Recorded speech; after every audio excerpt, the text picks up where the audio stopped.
Get ready for the smackdown. Get ready for the smackdown. How you gonna react when you're put in the back now? 'Cause there's no turning back when you're facing the smackdown.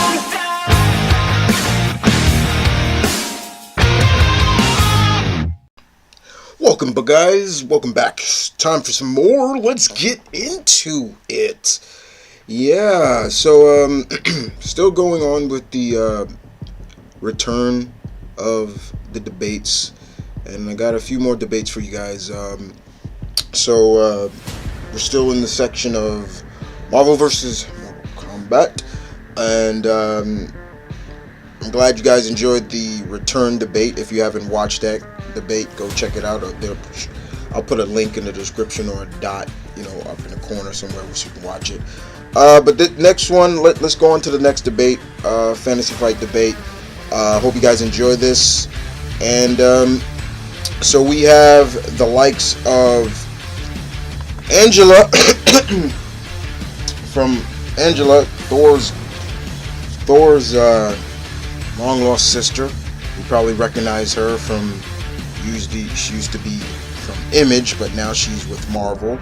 And versus Fujin from Mortal Kombat. So we have God versus Goddess, Immortal versus Immortal debate. So let the debate begin, shall we? So let's kick it off. Let's get a little bit of let's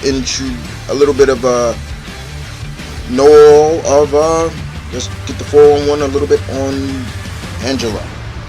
Okay, so like I said before, Angela is, now that she is with Marvel and no longer with Image, there was a big, debate and law over the rights between Todd McFarlane and Neil Gaiman. They're the two that created her.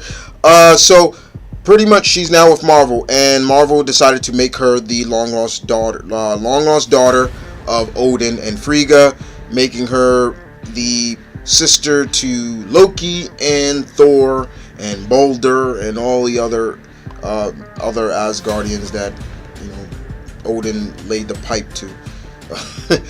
Anyway, Angela is she was kidnapped taken by the 10th realm, that is heaven, and she was raised to be a member of the kingdom of heaven. The queen of the angels kidnapped her, and she turned her against her father and her fellow Asgardians. Though she does know that she is Asgardian, she doesn't really trust her dad. Odin's a bastard at times. He's not as a dick as much as Zeus, but yeah, he could be a dick too. But despite all that, Angela is a hell of a warrior. This woman is she's a hell of a warrior. This woman can take it to her brother, Thor. Take it to any opposition she sets her mind to. She has this undoubtable will to move on and to fight. Hell, this woman actually conquered hell at one point. So yeah, let's not discredit anything she has. Now, as an Asgardian, she has superhuman strength, superhuman durability, superhuman stamina, speed. She, as any Asgardian physiology is, she heals fast. Of course, most Asgardians are truly immortal, so their longevity is pretty much off the charts. She can fly, and she can, as another thing she can do, she's capable of surviving in the vacuum of space unaided, like most Asgardians we've seen before.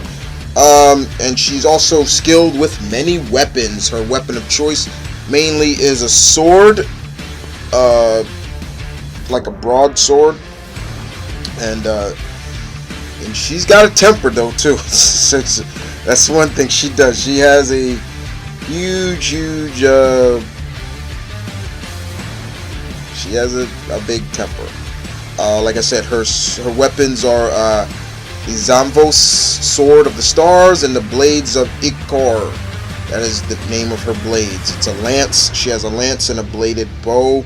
Also, she's dangerous, very dangerous. Angela is very dangerous. Let's move on, shall we? Move on. Yes, to Fujin, named after the same Shinto god. Fujin is the god of the wind, and technically, they claim to be. He's also claimed to be the brother of Raiden. It was announced. I remember that making that very clear. It was announced in the game. I'm trying to remember which game. I think it was written in the Mortal Kombat 4 strategy guide, but it was never officially mentioned in game. Now, as the god of the wind, Fujin has control over the wind. He can manipulate the wind and bend it to his will, like Raiden can do with lightning and things like that. But Fujin is also a hell of a warrior in hand-to-hand combat and things like that. He can create air funnels and cyclones and tornadoes and you name it. He can do it in terms of being able to completely control everything related to the wind.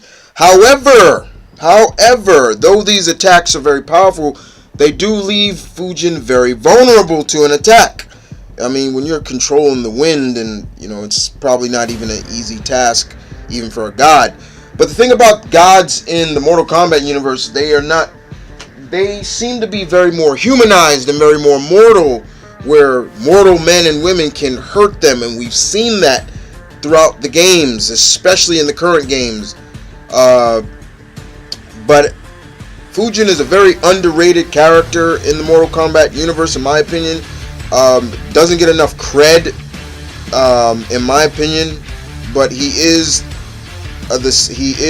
basically another one of the characters in the Mortal Kombat series that originates from Japanese religion. Like I said, he's one of the Shinto god of wind of the same name. So, let us see. Here you guys have it. Here are the traits and the power set of these two individuals. Both are gods and immortal, but there are some differences. As always in the Mortal Kombat universe, like I said before, the gods are shown a little bit more vulnerable, as towards the gods in the Marvel universe are also shown to be somewhat vulnerable to a certain degree, but Angela does not seem to hold that category at times. She seems to be over the top better than her brothers in times. Like I said, she beat Thor. She beat her brother Thor, and I'm talking before he was quote unquote unworthy. But yeah, guys, there you have it, guys. Who do you feel is the winner of this debate? And other than that, I will see you guys next time. Take care.